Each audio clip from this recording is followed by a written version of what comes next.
Hi everyone, my name is Michelle Vinokurov. If you don't know me, I am a blogger of my own blog series called World of Autism. And my guest that I have on today is an autistic self-advocate. His name is Paul Silver. How you doing, Paul? Doing fine. Awesome.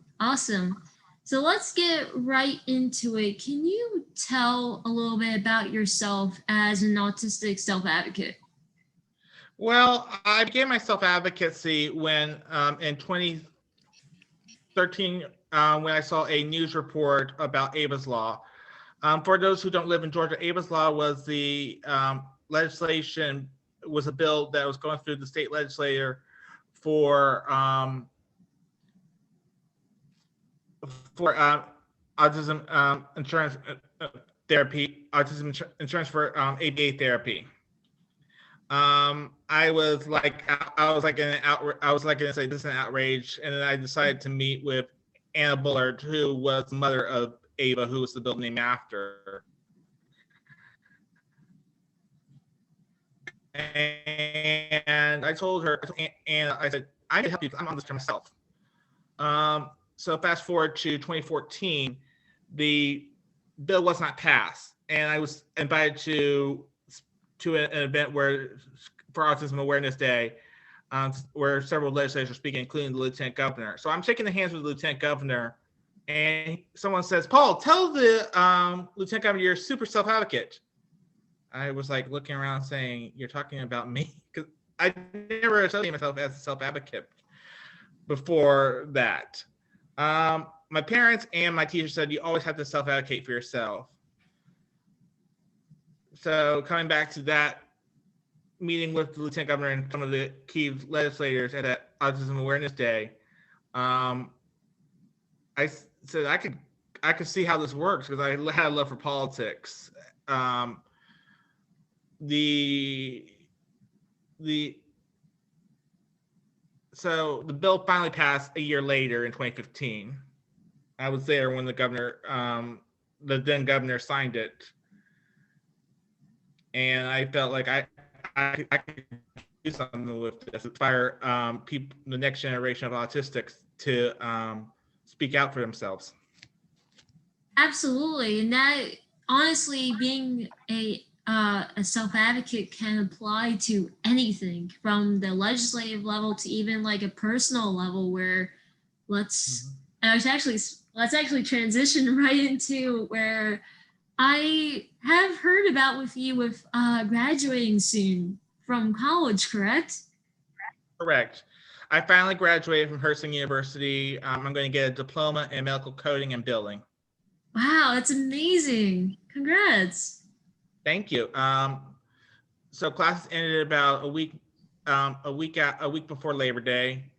Um, but I did go to school after high school, studying web design and graphic design, and both did not pan out. Mhm. So eventually, I was working for my uncle in the medical field, and then I eventually moved to Florida, where I work now at my current position at orthopedic and pain management clinic. Oh, very nice. Very nice. And about with your actually a little bit about with your experiences in college and stuff. Like, can you share about that? And like, do you feel like you use some of your self advocacy when you were in college? I feel like when I was in my first years of college, I feel like I was not a self advocate. I did try to get um, accommodations, and I feel like I didn't use the accommodations as I was supposed to do. When I went back to school, I was basically doing online courses from Herzing University. Um, I feel like when it came to self advocacy, I did speak out when I felt like something was not right.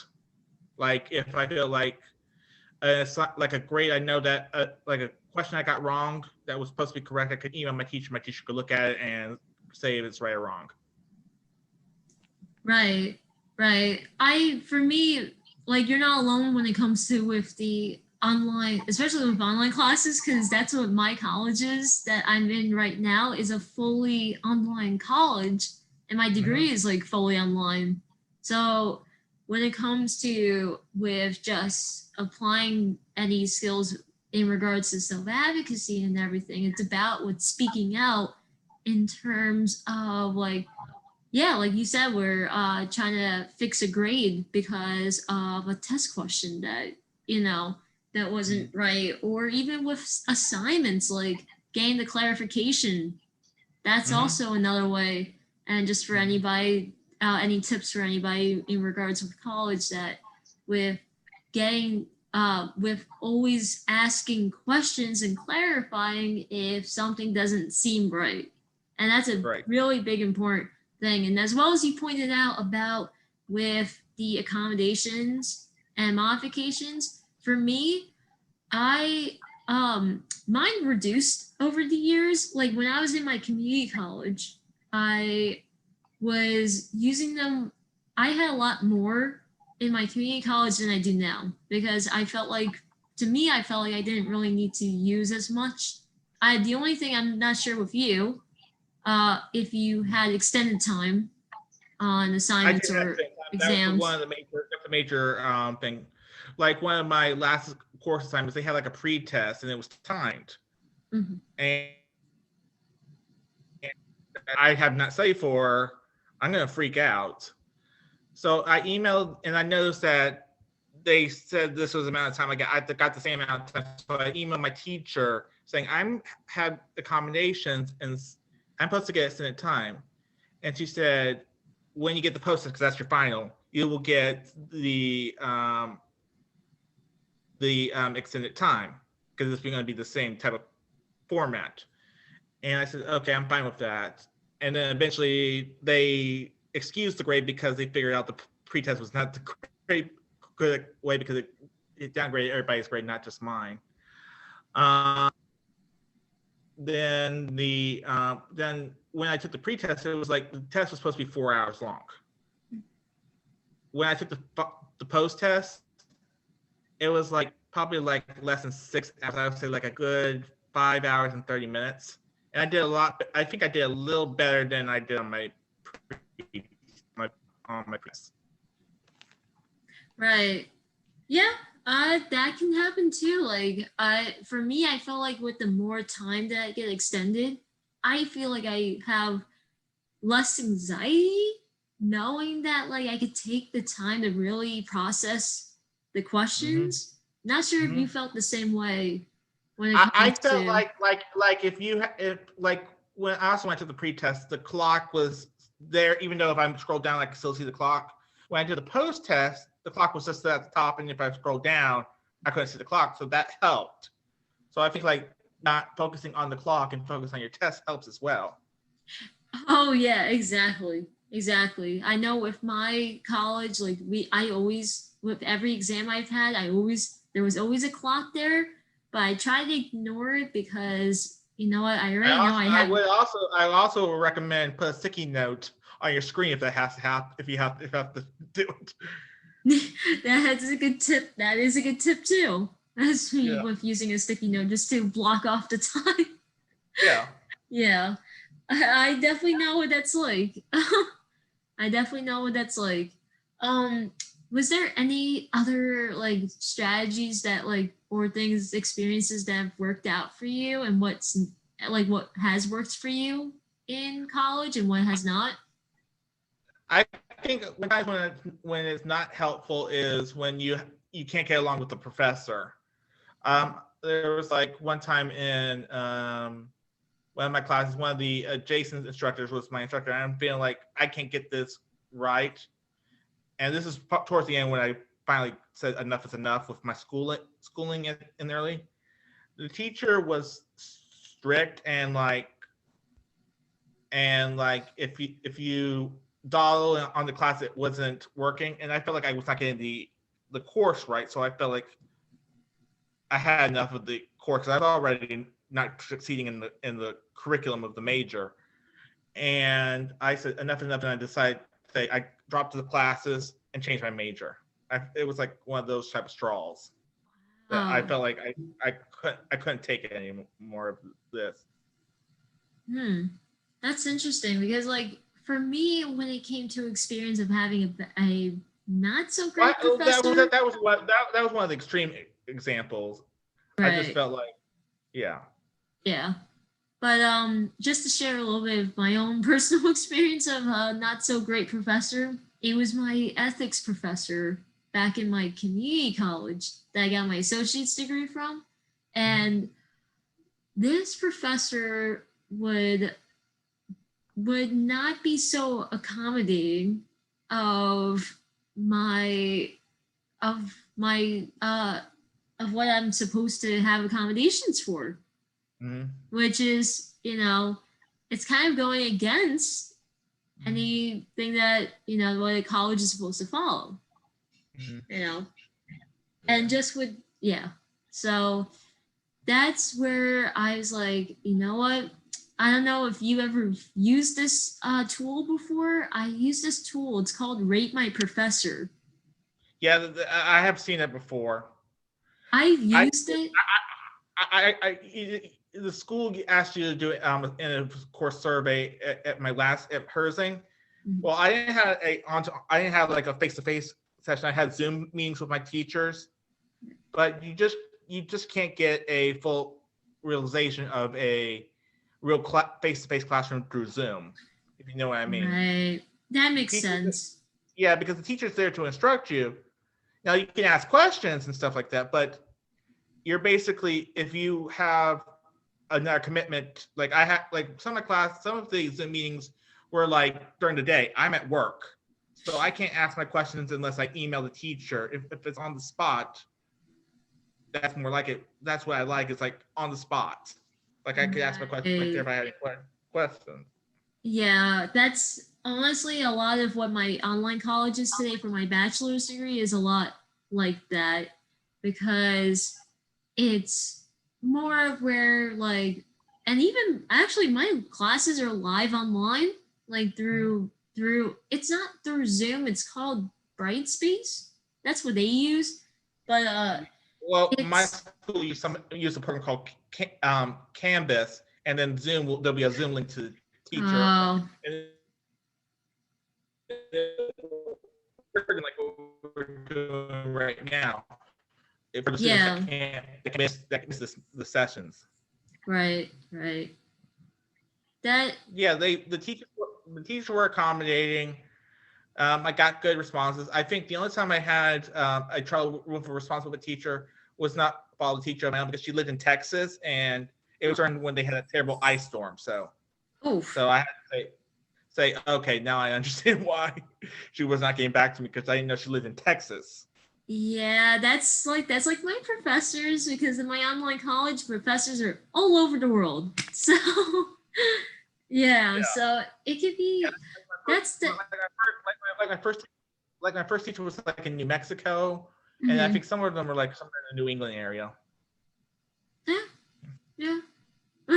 So you never know, and it's just important to be able to really, like, and this is advice for anybody, to be really like match with a professor that really is going to be committed to you, be able to like be responsive. Mhm.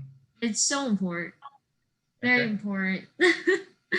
So thank you for all of that, and I want to wrap this up by having you, like, what would be, as since you're graduating really soon, what Yeah. advice do you have for for people with autism that are going to be attending college, or like are already in their college experiences? Well, my advice for is if you feel like this is not the right path for you, change it right away because colleges have a certain time limit. And then I feel like if if you don't feel like you're on the right path, try to communicate with the college about what you feel like it's wrong or with someone you trust. Um, the thing I did like about my previous schooling was one of my professors had like a mock interviews for one of his classes well, actually, it was a club that he started, and he wanted us to be videotaped on the mock interview. So we had someone. He gave us like a job interview. He had someone interview us, and once I saw the video, I saw all the problems I had with my interview. Like, I think the first question was, how do you prepare for this interview? Mm-hmm. The correct answer is, this is what I learned about your company. What I said was basically how I got ready for my day. Oh, wow. So I feel like if people feel like because if there's an option that your school could videotape you while you're doing your mock interview, go for it. Yeah, absolutely. That is really great advice to be able to like just take on the resources that your college provides. And like as soon as from the beginning, like I'll tell a mini little thing. When I first was in my with my community college, I went right to my disability services and I'm like, I have to get the accommodations I need to do well. Yeah, I did the same thing. I just feel like I didn't utilize them originally. Like the one of my schools, they gave me like there's a classroom where you could do your assignments. Right. I never utilized it until until I was in deep trouble and I talked to someone higher up at the school saying, you need to do this, and do this. Work for one semester, then next semester it did not go so well. So I just probably needed that time again.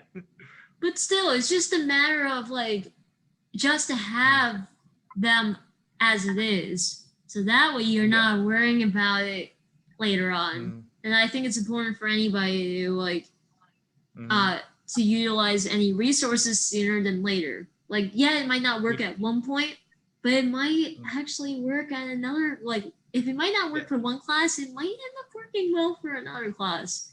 So, well, one trick that I learned was have like your textbooks read to you. So since my classes were online, I just use like a text to speech writing, just highlight what is read and it reads to me. Although one of my classes had already programmed into the system, which I was really happy for.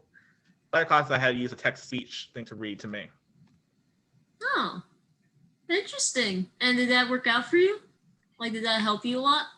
That worked for me. That helped me. That's what I feel like we have the main message here is to like use what's best for you and what works for you.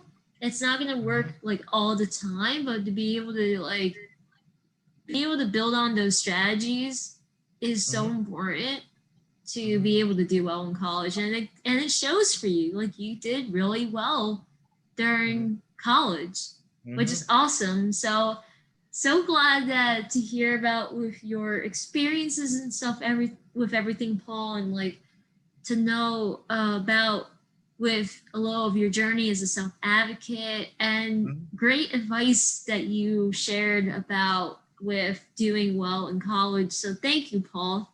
You're very welcome. Thank you. And so to wrap this up, I will Paul, thank you for coming on everything. And for any viewers and stuff, make sure that you follow me as Exceptional Shell on Facebook, Instagram, Twitter. We got also on TikTok, Pinterest, you name it. I'm on all that.